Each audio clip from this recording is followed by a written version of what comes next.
Olá, turma do nono ano. Aqui quem fala é o professor Ayrton. E na aula dessa quarta-feira, a gente vai falar de dois descritores, certo? Do nono ano aqui de matemática. A gente vai falar sobre o descritor 16 e vai concluir, certo? Que a gente já tinha começado, a falar do descritor 18, tá bom? No descritor 16, a gente vai identificar a localização de números inteiros na reta numérica e no descritor 18, efetuar cálculos com números inteiros, certo?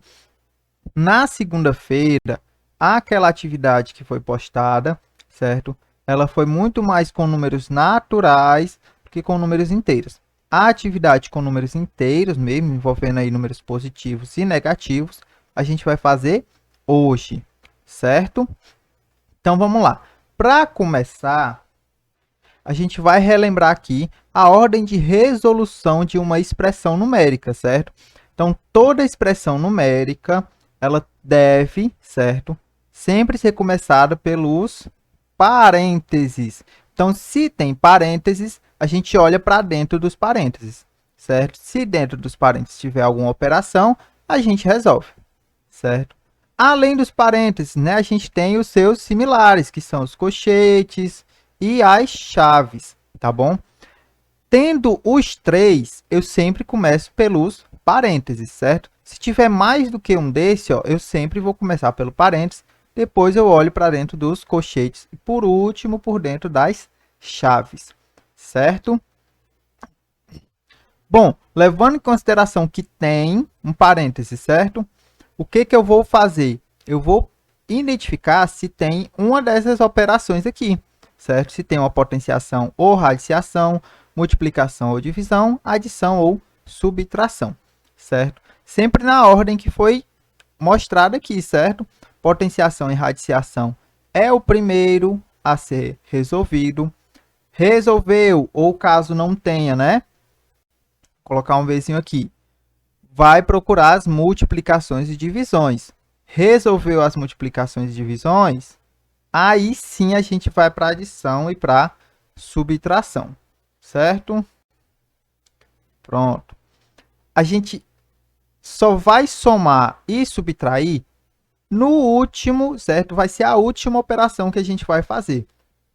Nunca você vai poder somar ou subtrair se tem uma multiplicação ou divisão para fazer, se tem uma potenciação ou radiciação para ser feito, certo? Para ser resolvido.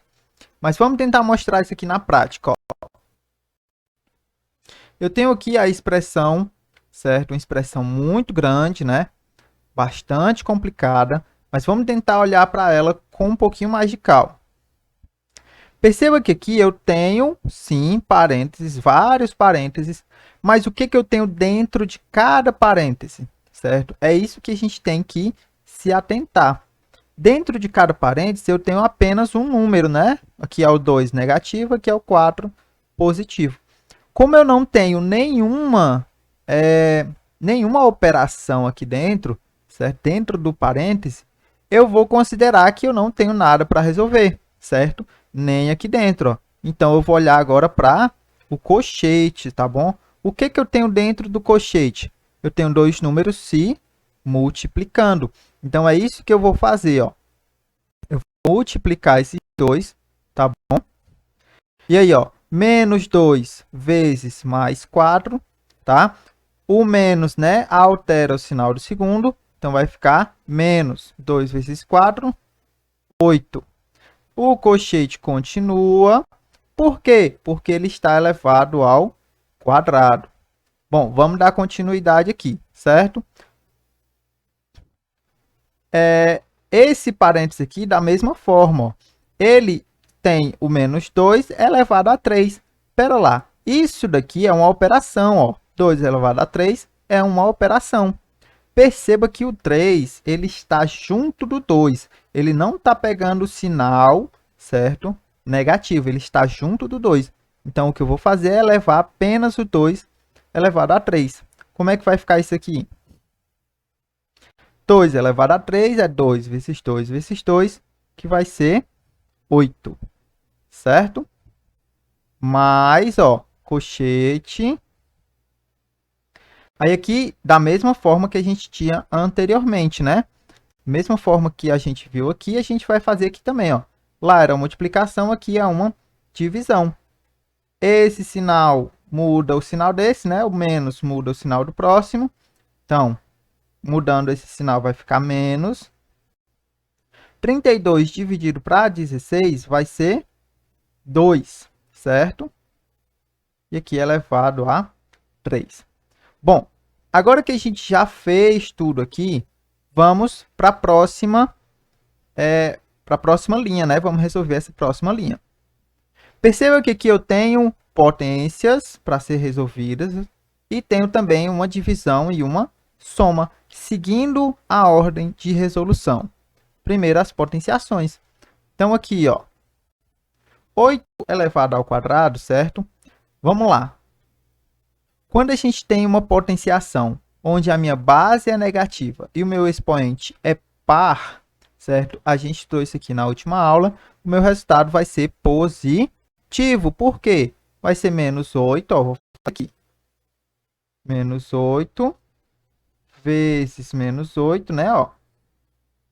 Menos com menos vai ser mais. Então, o resultado aqui vai ser positivo.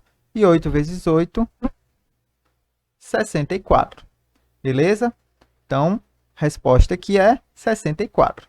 Dividido por menos 8, né, ó. Menos 8 não tem o que resolver. Mais menos 2 elevado a 3. Diferente desse primeiro caso, certo? O menos 3 está pegando o sinal junto com o número, certo? Só que aqui entra no contrário que a gente viu aqui, ó. Menos 2 vezes menos 2 vezes menos 2, certo? A caneta está travando um pouquinho, mas vai dar certo. Menos com menos é mais, e mais com menos continua menos. Então, meu resultado aqui vai ser negativo. E 2 elevado a 3, a gente sabe que é 8. Olha que bacana, a gente já chegou na terceira linha, certo? E aqui a gente eliminou as potenciações. Se a gente eliminou as potenciações, a gente pode ir para o próximo, que é a divisão. Então, vamos lá, ó. Eu vou colocar ele aqui em parênteses, tá? Porque ele estava no colchete e eu resolvi, né? Eu vou deixar ele em parênteses por causa desse sinal de positivo. Então, vamos lá. Mais com menos, o mais mantém o sinal do segundo, tá? Então, vai continuar menos, ó. 64 dividido para 8 é 8, correto? Por quê, professor? Porque 8 vezes 8 é 64, tá bom? Então, pronto, ó. Resolvemos essa divisão, né? Falta copiar só esse carinha aqui, né? Mais menos 8. Vamos lá, regrinha de soma, né? Devo 8, devo outro 8 e vou somar as dívidas, né?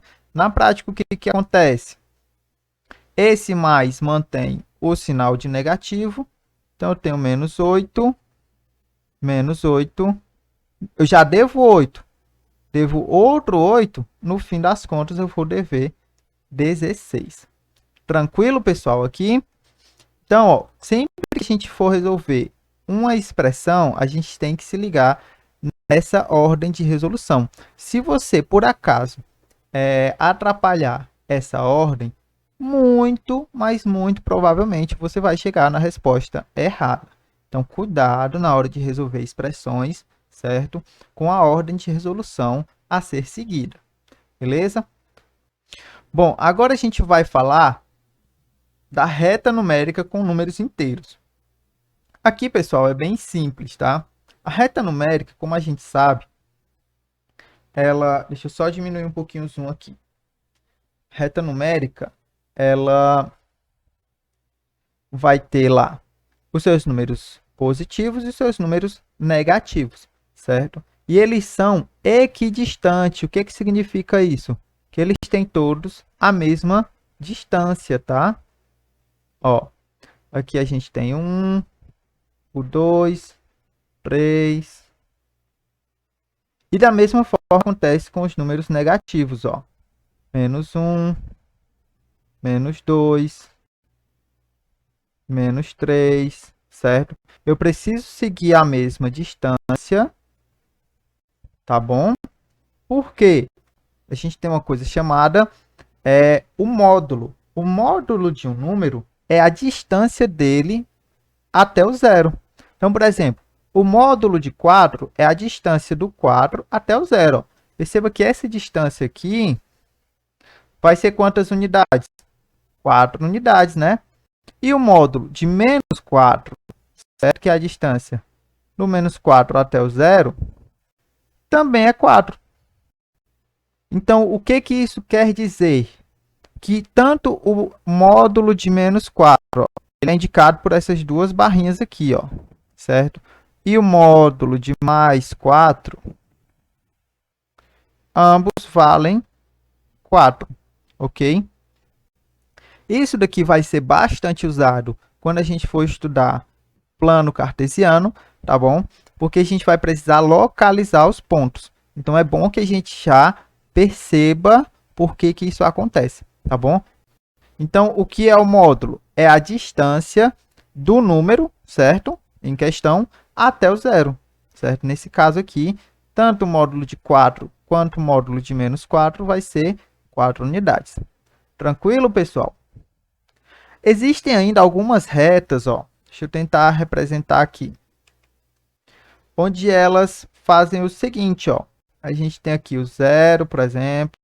Aí, bem aqui tem o 2. Bem aqui o 4, né? Isso não significa que eu não tenho 1 e não tenho 3. É apenas uma representação, certo? De que essa reta, certo? No meio dela aqui, ó, vai ter o 1. No meio dela aqui vai ter o 3. Porém, às vezes, por conta do desenho, certo? Se for uma escala muito grande, a gente não consegue representar isso da melhor maneira. Então, sim, existe o 1 e existe o 3, mas eles estão ocultos aqui, tá bom? Então, é bom a gente sempre prestar atenção nisso. Quando a gente precisar localizar, por exemplo, se eu precisasse localizar o ponto 5, ele estaria bem aqui, ó, tá bom? 5 estaria escondidinho bem aqui. Então, toda vida que a gente for localizar, a gente tem que ver qual foi a escala usada ali. Se está de 2 em 2, de 5 em 5, de 10 em 10 e assim por diante. Beleza? Bom, pessoal, deixo vocês com a atividade. Deixa eu ver se eu consigo mostrar ela aqui. Certo? Deixo vocês com a atividade, ó. Bom, e na próxima aula a gente faz a correção dessa atividade. Beleza? Então, pessoal, até a próxima aula e tchau, tchau.